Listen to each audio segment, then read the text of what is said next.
All right, what's up, everybody? Christopher Leon Johnson here. So I want to make a little response to this clip that I saw with Nardine Quasani speaking at the city council hearing yesterday on the 20th about the preliminary budget hearing for public safety that's chaired by ever-lying, sellout, pro-developer Yusuf Salaam. Now, this is my thoughts about this, right? Now, I know a lot of people might not agree of what Nardine Quasani is saying, but she is totally correct about how the city council does it with public testimony, and it's mainly with public testimony. And everybody know, if you ever been to a city council hearing, myself been to many times. I know the get-go, I know the bullshit how they do it. Is they let the agency speak, let all the agencies speak first, give them as much time they can. But when it comes to public testimony, they let the nonprofits go first, and they let them speak as long as they want them to speak. And they let the nonprofits talk as much rhetoric they can speak. Look at what Douglass Powell, when he was talking about Asians in a disparaging way. And he's a sex offender with Local New York. A nonprofit speak as long as he could, and nothing ever happened to the guy. Nothing ever happened to Local when he still be government funding. Then they let the union speak, and then they let the regular people speak. Now, the problem I have with this, when they let the regular people speak, is when the regular people speak, when they say 2 minutes, they want to cut your time at 2 minutes. While they give the nonprofits 10, 15, 20 minutes, an hour to speak. They'll give the unions 10, 15, an hour to speak over the 2 minute mark. But when it comes to the public, we only get 2 minutes or 3 minutes to speak. And once that happens, they want to cut us off. And one more thing she should have brought up, I know, because she's not really known to the city council hearing stuff. It's probably her first time doing it.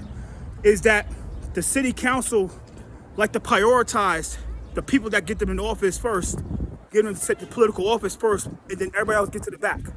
I see it multiple times where when I want to speak, what they like to do is, all right, in-person hearings, then they'll do the virtual. But when it's time for me to speak, they'll say, all right, fuck it. Oh, Chris is here. Chris Johnson's here. Let's do all the public, right? The little minions from Vocal and Make the Road and all these corrupt nonprofits. Then they'll go to virtual. Then they'll go to me, which is completely bullshit. Usually what they're supposed to do is all the public go, all the in-house person, like all in-person testimony go first. Then the virtual. And that's it. And then I think after that, if it's like any more like leftovers or people that just came in the last second, they let them speak the public testimony. But what goes on is, if they know who you are, then they will try to fuck you with the public testimony. If they like you, they'll put you all the way to the front. And I can tell, I know the game. It's like a casino type shit. If they like you, they'll put you all the way to the front. But if they don't like you, they'll put you all the way to the back. But myself right now, I am busy doing a lot of things this week. I'm helping a lot of people out. I just came up knocking doors for Kimberly Cruz for Congress in Left Rock City. I'm gonna show some photos later on. But they do a lot of dirty shit to make sure that the voices they don't want to hear get suppressed. And they love weaponizing security guards.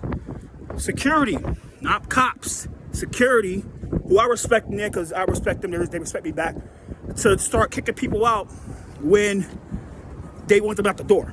Now, it's a lot of bullshit that goes on. It's a lot we can't do. All I can tell people to do is, like, look, if you know the system, then stay calm. If you know you're part of the system of being on the bad list, the naughty list, the city council, just be calm, because you'll be stressed out over the fuck shit.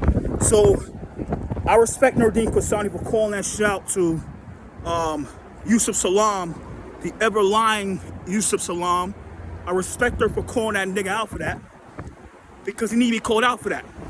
And like I said, I'm busy, so I'm not able to attend these hearings that much no more right now because I'm busy helping people out in the city of New York. Do what I do, help people out. But Nardine had it on the money.